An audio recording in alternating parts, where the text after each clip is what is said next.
오늘 우리에게 주신 하나님의 말씀은 이사야 6장 전체를 우리 함께 읽도록 하겠습니다. 이사야 6장 1절에서 13절입니다.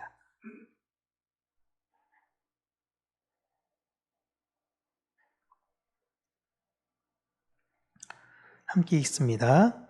우시야 왕이 죽던 해에 내가 본즉 주께서 높이 들린 보좌에 앉으셨는데 그의 옷자락은 성전에 가득하였고 스랍들이 모시고 섰는데 각기 6 날개가 있어 그 둘로는 자기의 얼굴을 가리었고 그 둘로는 자기의 발을 가리었고 그 둘로는 날며 서로 불러 이르되 거룩하다 거룩하다 거룩하다 만군의 여호와여 그의 영광이 온 땅에 충만하도다 하더라.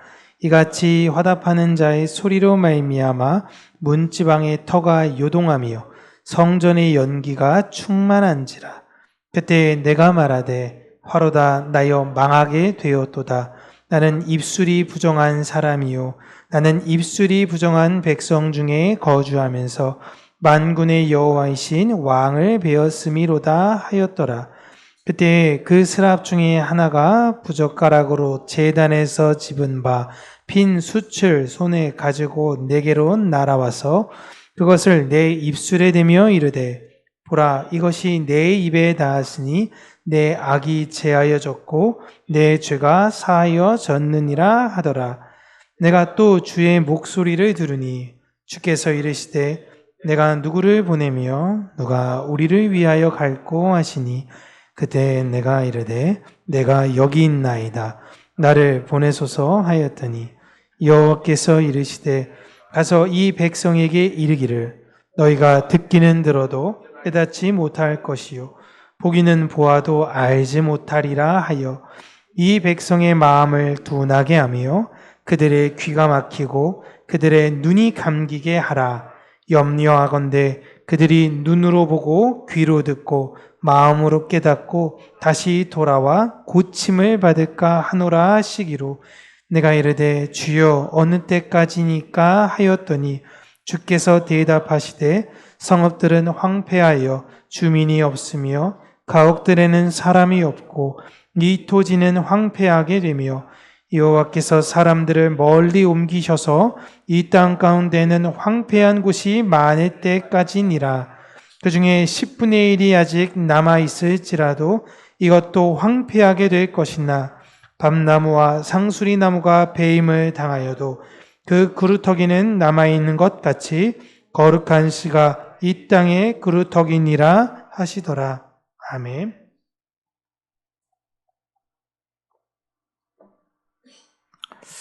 우리가 하나님을 생각할 때 종종 막연하고 추상적인 이미지를 떠올리게 됩니다. 유대인들도 그랬어요. 하나님이 어떤 형상이 없으시기 때문에 하나님이 어떠하실까라는 거를 그냥 막연하고 추상적인 이미지로 생각했던 것이죠. 그러나 그 하나님 그리고 그 하나님의 임재가 무엇인지 오늘 본문은 그 흐릿했던 인식을 단번에 깨트려 줍니다. 하나님은 우리 생각 속, 관념 속에만 계신 분이 아니라 실제로 보여지시는 분이고 그분을 만나는 사람들은 이제 더 이상 이전의 상태와 이후의 상태가 같을 수 없다라는 걸 이사야를 통해서 보여주시죠. 이제 본문은 우시야 왕이 죽던 해라는 매우 정확한 역사적 배경으로 시작합니다. 한 시대를 지탱했던 왕이 사라졌습니다. 이제 정치적, 사회적 불안이 이제 극도로 예민해지는 시기죠. 이 시점에 이사야는 진짜 이스라엘 왕을 마주하게 되는데요. 오늘 이제 유튜브에서 제가 예전에 이제 이사야에 관련된 내용을 우연찮게 보다가 오늘 이제 본문 그 전반전에 관련된 내용, 하나님의 임재에 관련된 게 유튜브 영상에 있더라고요. 그래서 좀 간접적으로나마 좀 여러분들에게 보시면 도움이 되실까 해서 제가 갖고 왔는데요. 아무래도 이런 영상들은 외국에서 만들다 보니까 다 영어니까 그 내용들에 대해서는 그냥 우리가 이제 성경 보시면서 쫓아오시면 될 것 같고요. 한번 우리가 내용을 통해서 간접적으로 이사야가 느꼈던 그것이 무엇인가를 우리가 한번 경험했으면 좋겠습니다. 여기죠. 나는 야훼라, 이것이 내 이름이다라는 이사야 42장 8절의 말씀, 우리 하나님이 어떠한 분이신가 우리 한번 지금 간접적으로 경험하겠습니다. 네, 틀어주세요. In the year that King Uzziah died, I saw the Lord sitting on a throne, high and lifted up, and his train filled the temple. Above him stood the seraphim. Each one had 6 wings. With 2 he covered his face. With 2 he covered his feet. With 2 he flew. One called to another and said, Holy, holy, holy, is Yahweh of armies. The whole earth is full of his glory.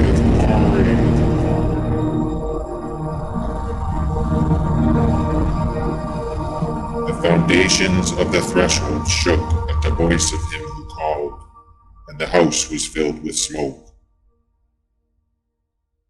Then I said, Woe is me, for I am undone, because I am a man of unclean lips, and I dwell among a people of unclean lips. For my eyes have seen the King, Yahweh of armies. Then one of the seraphim flew to me, having a live coal in his hand, which he had taken with the tongs from off the altar. He touched my mouth with it and said, Behold, this has touched your lips, and your iniquity is taken away, and your sin forgiven.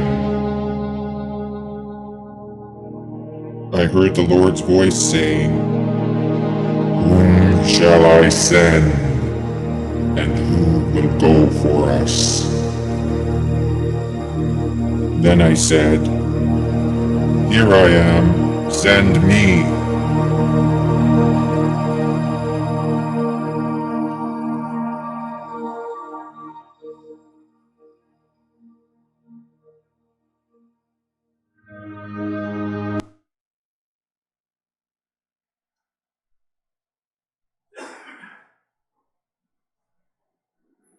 저희가 불을 끄고 좀 더 집중해서 보면 좋았을 것 같은데, 네. 대략적인 느낌적인 느낌은 이제 오시죠? 보좌에 앉으신 주님, 높이 들린 그분의 옷자락이 이제 성전에 가득한 그 장면입니다. 지금 바깥은 우시야 왕이 죽어서 세상과 그 정세는 흔들리고 있는데 하나님은 흔들리지 않는 그 자리에서 여전히 통치하고 계시다라는 걸 이사야에게 보여주시는 것이고요. 세상은 이제 왕이 일었으니 두려워하고 있는 이 상황에 하나님은 그곳에 여전히 계시며 평안을 전하고 계신다라는 걸 다시 한번 보여주는 대목이죠. 그 장면에서 이제 스랍들이 외치는 내용이 거룩하다, 거룩하다, 거룩하다라는 것입니다. 제가 거룩은 구별되다라는 걸 늘 말씀드렸죠. 스랍들이 3번에 걸쳐서 거룩을 외친 건 하나님은 그 어떤 존재와 완전히 구별되셨음을 강조하고 있는 것입니다. 이 거룩 앞에 이사야는 놀라운 고백을 하는데요. 5절 보시면 이제 나오죠. 화로다 나여 망하게 되었다. 그리고 나는 입술이 부정한 사람이고 입술이 부정한 백성들과 함께 사는 사람이다 라는 이야기를 합니다. 하나님을 마주하기 전에 이 이사야, 제사장 이사야는 어떻게 살았길래 자신은 망했다라고 이야기하고 입술이 부정한 사람이다라고 이야기를 한 것일까요? 특별히 여러분, 자신을 부정하다라고 말하고 다니는 사람들은요, 문둥병에 걸렸거나 혹시 부정한 일을 저질러가지고 그 공동체 안에 속하지 못할 경우, 누가 봐도 부정한 사람인데 다른 사람과 됐을 경우에 그 부정이 옮겨지는 걸 방지하기 위해 입술을 가리고 사람이 다가오면 저는 부정한 사람입니다. 부정하다, 부정하다, 부정하다 하면서 다녔어야 돼요. 지금 이사야가 하나님 앞에서 문둥병 걸린 환자와 같이 고백하고 있는 것입니다. 이사야가 하나님 앞에서 내 중심을 보시는 거룩하신 분이여 저는 부정한 사람입니다. 그러니 저에게로 오지 말아주시옵소서라는 고백을 지금 하고 있는데 그 상태에서 스랍 하나가 오더니 제단 가운데 있는 부직갱이의 숯을 들어서 그 입술에 대는 것입니다. 특별히 이사야가 입술이 부정하고 부정한 입술이 가진 백성 가운데 있다라고 이야기를 고백했던 이유는요. 제사장인 자신을 포함해서 다른 제사장들, 다른 귀족들, 모든 백성들이 다 부정하게 지낸다라고 있는 걸 이사야는 지금 인지하고 있던 것입니다. 내 백성들이 하나님 말씀대로 살지 않는구나 라는 걸 다른 사람들은 몰라도 이사야는 알고 있었어요. 백성들, 제사장들, 왕, 귀족들 모두가 다요. 이사야는 그들과 함께 살면서 생각했을 겁니다. 아, 이러다 진짜 우리 하나님한테 크게 혼나는 거 아닐까? 이러다 하나님의 심판이 우리에게 내리는 거 아닐까? 사사기를 보니 하나님을 떠났던 백성들, 이렇게 하나님께서 징계하셨던데 혹시나 그 징계가 우리에게 있는 것은 아닐까? 라는 생각을 하며 살아가게 될 때에 하나님의 임재를 마주하게 된 거예요. 야, 내가 이렇게 될 줄을 알았어. 하나님의 백성은 의롭게 사는 것과 동시에 의롭지 않은 자들과 어울리면 안 되고 그들에게 하나님의 뜻이 무엇인지를 알려주어 살아내야 하는 사람들입니다. 그것이 아니라면 그 자리를 떠나야 되는 거예요. 그래서 시편 1편에 제일 서두에 시작하는 게 복이 쓸지어다 라고 이야기하면서 소개하는데 그 사람들이 어떤 사람이냐면 오만한 자라, 그러면 죄인의 길에 그들과 함께 있지 않는 사람들, 그들이 바로 복받을 사람들이다 라고 이야기했던 거예요. 근데 지금 이사야는 자신부터 제사장으로서 그 역할들을 하지 못했다라는 인식이 들어온 것입니다. 바로 그 지점에 하나님의 은혜가 이제 시작이 된 거죠. 스랍을 통해서 다시금 제단에 핀 숯을 가져다가 이사야의 입술을 대며 이제 너의 죄가, 너의 악이 사라졌다라고 선언하시는 겁니다. 이건 하나님께서 이사야에게 너 이번 한 번은 봐줄 테니까 다음엔 제대로 해야 돼 라는 경고성 의미가 아니라요. 너는 이제 완전히 새로운 존재가 돼서 이전과는 다른 네 입술에서의 다른 말들이 나오게 될 거야 라는 걸 의미하는 거예요. 하나님께서 이사야의 존재를 완전히 바꾸신 것입니다. 그리고 나서 하나님의 음성이 들리는데 이 백성들에게 내가 누구를 보내며 누가 우리를 위하여 갈꼬 라는 탄식이 들린 겁니다. 아, 하나님 이 백성을 하나님께서 회복시키실 것이군요. 하나님께서 이 백성들을 다시금 일으키실 것이군요. 하나님, 그러면 제가 여기 있습니다. 저를 보내주세요 라고 응답을 합니다. 여러분, 지금 이사야의 이 고백은 단순히 감정에 취해서 은혜 받아서 한 것이 아닙니다. 하나님, 나 은혜 받았으니까 하나님, 나 목회자 되겠습니다. 선교사 되겠습니다. 이 내용을 하고 있는 게 아니에요. 하나님 앞에서 자신의 연약함을 철저히 본 사람, 그리고 공동체가 어떠한 아픔이 있는지 그거를 어떻게 해야 회복시킬 수 있는지를 알았던, 그래서 하나님의 마음과 뜻을 가지고 살겠다는 강한 의지적 고백을 담아낸 모습인 것입니다. 그런데 하나님께서 이사야에게 맡기시는 사명이 좀 이상합니다. 지금 이사야는 하나님께서 누가 나를 위해서 이 백성에게 갈구할 때 하나님이 이 백성을 회복시킬 것 같은 기대감이 있었어요. 그런데 하나님의 마음을 빨리 가져가서 그들에게 전해야 되는데 그들의 죄를 돌이키고 싶은데 지금 9절 10절에 하나님께서 뭐라고 말씀하시면 우리 같이 한번 읽어보겠습니다. 시작. 여호와께서 이르시되 가서 이 백성에게 이르기를 너희가 듣기는 들어도 깨닫지 못할 것이요 보기는 보아도 알지 못하리라 하여 이 백성의 마음을 둔하게 하며 그들의 귀가 막히고 그들의 눈이 감기게 하라. 염려하건대 그들이 눈으로 보고 귀로 듣고 마음으로 깨닫고 다시 돌아와 고침을 받을까 하노라 하시기로. 아멘. 그들이 듣기는 듣지만 깨닫지 못하고 보기는 보지만 알지 못할 것이다. 왜 그렇게 못하게 하느냐? 혹여나 그들이 그것을 듣고 깨닫고 회개할까봐 못하게 할 거야.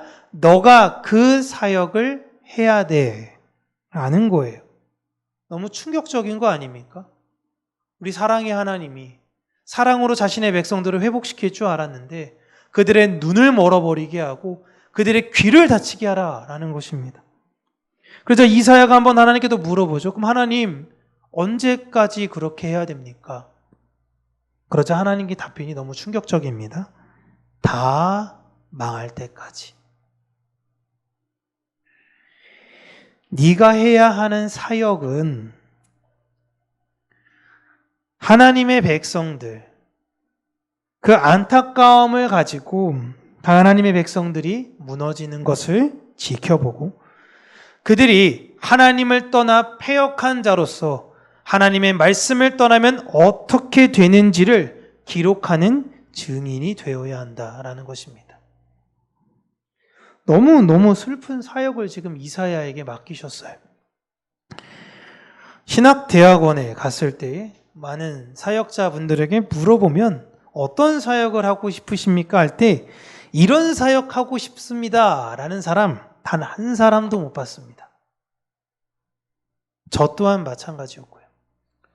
말씀을 전함으로 말미암아 무너진 사람들이 세워지고 잃어버린 자들이 돌아오고 회개의 역사가 일어나고 잠자는 세대가 깨어나며 놀라운 부흥의 그 역사의 한 복판에 있는 경험을 하고 싶은 그 사역을 하고 싶은 게 그들의 소망이지.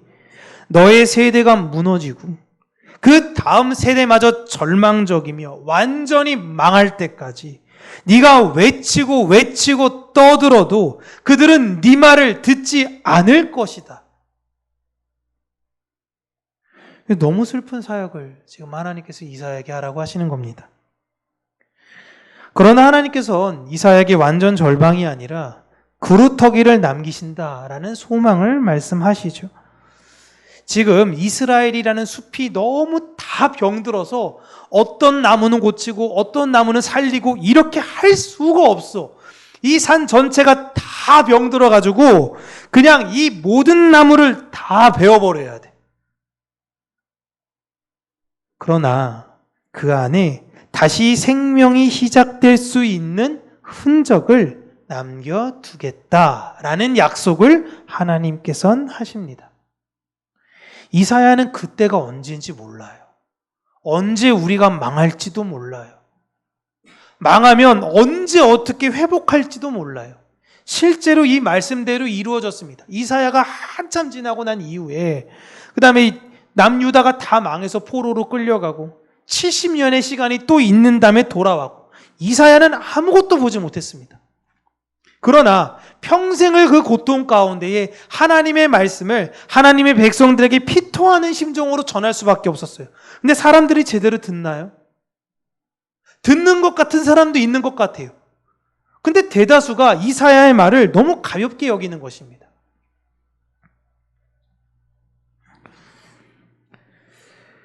하나님의 역사는 참 무섭습니다. 고치시고 회복시켜 주시면 너무 좋을 것 같아요.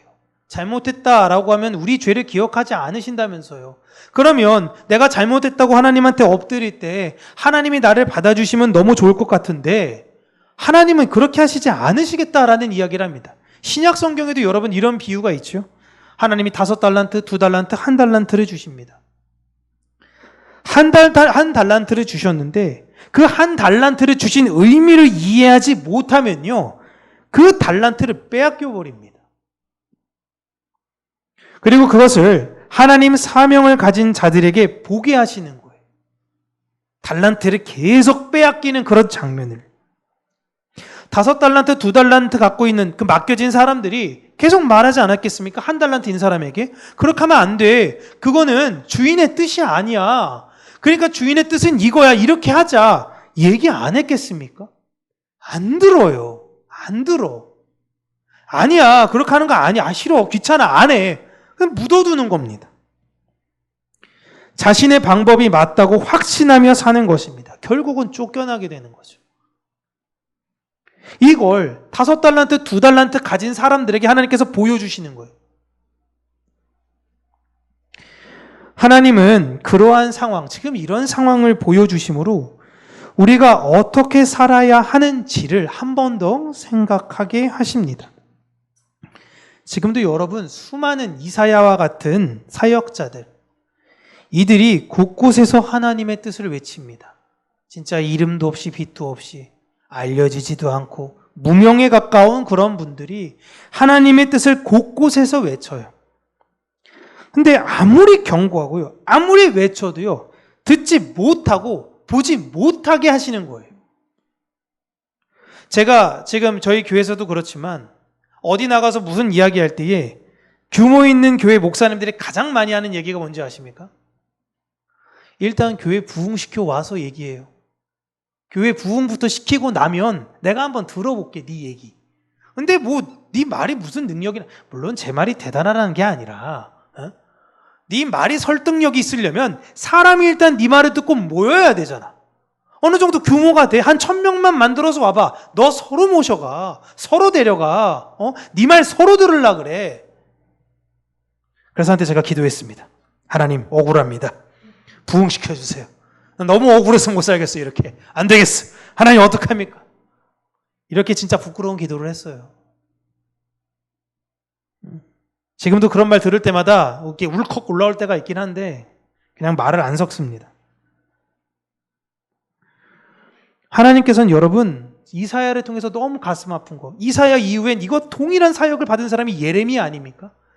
나의 민족, 사랑하는 하나님의 백성들이 망하고 무너져가는 것들을 지켜보게 하시는 거예요. 얼마나 가슴이 아파요. 잘못된 사람, 거짓된 사람들이 계속 이야기하는 걸 들어가면 다 그쪽 추정해서 그거 아니라고 그럴 때에 끊임없이 무시당하고. 그러나 하나님은 이사야를 통해서 기록하게 하십니다. 하나님의 뜻이 무엇인지를 다음 세대에게 전하라고 합니다. 계속 사람들은 헷갈려요. 이사야가 말하는 게 있고요, 이사야와 전반대에 말하는 사람이 있거든요. 어떤 게 진짜인지 몰라요. 근데 사람들은 딱 보니까 이사야 말이 좀 불편해, 이 사람 말이 맞는 것 같아, 다 추정합니다. 하나님이 다 기록하게 했어요. 후대가 봤을 땐 누가 진짜 선지자였어요? 이사야가 진짜 선지자였던 거예요. 근데 그 당시 때 사람들은 몰라요. 누가 진짜 선지자인지는 모르는 거예요. 그래서 하나님께 간구하라고 합니다. 하나님이 지혜를 달라고, 분별할 수 있는 지혜를 달라고 간구해야 되는데 하나님이 지금 작정하고 이 사람들의 귀를 다 멀어버리겠다고 하는 겁니다. 이사야가 외쳐도 못 듣게 되는 거예요. 그 하나님의 뜻이 무엇인지를 우리가 다음 세대에 계속 전할 때마다 우리는 화려한 부흥이나 이런 걸 못 볼 수도 있습니다. 그러나 하나님의 뜻이 무엇인지 알 때에 그 사랑과 생명을 다음 세대들이 듣든지 안 듣든지 전해야 되는 거예요. 하나님의 일을 한다라는 건요, 멋스럽고 화려함이 아니라 민족의 고통을 바라보고 그들의 불순종과 완악함을 보며 함께 안타까워하는 것이고, 머리로는 아주 잘 알고 있다라는 그 사랑에 대해 다시 한번 전하며 내가 사는 것입니다. 여러분, 사랑 잘 안다, 진리 알고 있다, 십자가 안다라고 이야기하는데 그 의미를 다시 한번 알려주고 있는 거예요. 아우, 지겨워, 저놈의 예수 얘기. 지겨워, 저놈의 십자가 얘기. 지겨워, 저놈의 그런 얘기. 어떻게 하면 복 받는지 그 비결을 알려줘 라고 이야기할 때 우리는 다시 오실 주님을 기다리며 그의 길을 예비하는 사람들이지 이 땅의 번영을 꿈꾸는 사람들이 아닙니다 라는 걸 외쳐야 되는 거고, 우리 다음 세대에게 계속 그걸 전해줘야 하는 사명자들이에요. 여러분, 사역이라는 거는 내가 하는 것 같습니다. 그런데 하나님이 하시는 거예요. 우리가 해야 하는 일은요, 하나님, 저를 사역자로 부르셨습니다. 제가 여기 있습니다. 저를 보내셔서 멋있게 사역하게 해주세요. 그럴듯하게 사역하게 해주세요. 내가 복음을 전하면 많은 사람들이 돌아오게 해주세요. 이게 아니라, 하나님, 하나님 뜻에 순종하게 해주세요. 이게 우리가 해야 되는 사역이에요. 너 그 자리에 있어. 그러면 그냥 그 자리에 있는 거예요. 너 그 자리에서 수치와 모욕을 당해야 돼. 내 이름을 위해 거기서 네가 당해줘야 돼. 그러면 거기에 있어야 되는 거예요. 하나님 싫은데요? 다른 사람 세우면 안 돼요? 그런 마음이 일어나죠. 그러나 하나님이 내 안에 격려하시고 힘주시고 나를 그곳에 부르셨으니 그 일을 반드시 마치게끔 하는 그 모든 것들을 공급해 주십니다. 그 하나님을 믿고 그 위치에 우리는 있는 거예요. 이사야는 아무래도 자신이 생각했던 사역은 아니었을 겁니다. 내가 바랬던 사역은 이런 것이 아니었지만 하나님께서 나를 통해 일하실 것들을 받아들인 것입니다. 예수님은요, 이 땅에 자신의 사역을 하러 오신 분이 아니에요. 내 이름과 명성을 위해서 일하신 분이 아닙니다. 오병이요, 풍랑을 잠잠케 하는 것, 아픈 사람을 낫게 하고 죽은 사람을 살리고, 야, 내가 이런 존재야, 다 대단하지? 나를 칭송해, 이러지 않습니다. 예수님께서 사람들이 물어볼 때 이 땅에 왜 오셨어요? 하실 일이 뭐야 할 때 나는 아버지의 일을 하러 왔다라는 겁니다. 우리는 예수의 제자들입니다. 우리는 우리의 일을 하러 이 땅에 부름받은 사람들이 아니에요.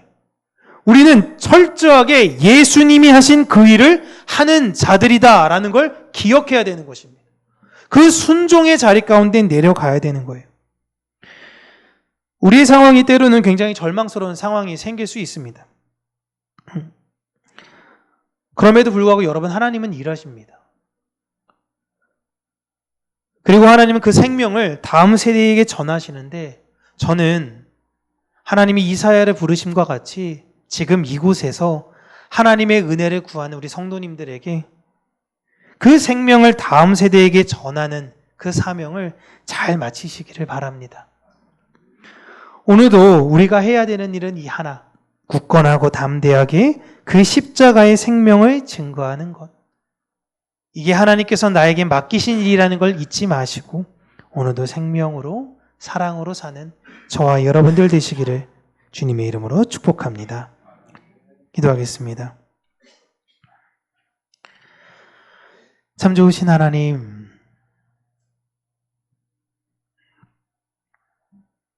우리로 하나님의 사명을 맡기시고 하나님의 사랑과 그 생명이 무엇인지 알게 하셔서 그 사랑과 생명을 이 세상 가운데 다음 세대에 흘려보내게 되는 그런 놀라운 사역자로 우리를 불러주심에 감사드립니다. 우리의 현실과 상황을 놓고 보면은 절망스러울 때도 많이 있고 답답할 때도 많이 있고 어려울 때도 많이 있지만 우리가 우리의 환경을 바라보며 절망하는 것이 아닌 눈을 들어 하늘을 바라보는 자들이 되게 하여 주시고 내 안에 나의 등 뒤에서 나의 힘이 되신 하나님만을 바라보며 내가 있어야 할 그곳에서 하나님께 순종하는 자로 하나님께서 맡기신 나의 그 일들을 묵묵히 오늘도 행하는 무명의 그리스도인들로 오직 예수 그리스도의 그 영광을 위해 그 이름을 위해 살아가는 우리 평강교회요. 우리 평강교회 모든 성도님들이 되실 수 있도록 은혜 더하여 주시기를 간절히 원합니다. 하루하루 살아가면서 내 안에 나는 점점 비워지고 예수로 가득 차는 삶을 살기를 원합니다. 하나님, 우리를 불쌍히 여기시고 우리의 입술의 범죄함을 제하여 주셔서 오직 우리 입술에서 생명과 사랑의 아름다운 열매가 나올 수 있도록 내 안에 그 풍성하신 은혜와 생명과 사랑을 부어 주시옵소서. 주님의 은혜에 늘 감사하고 자족하며 기쁨으로 살아가는 우리 모두가 되어지기를 소원하옵고 살아계신 예수님 이름으로 기도합니다. 아멘.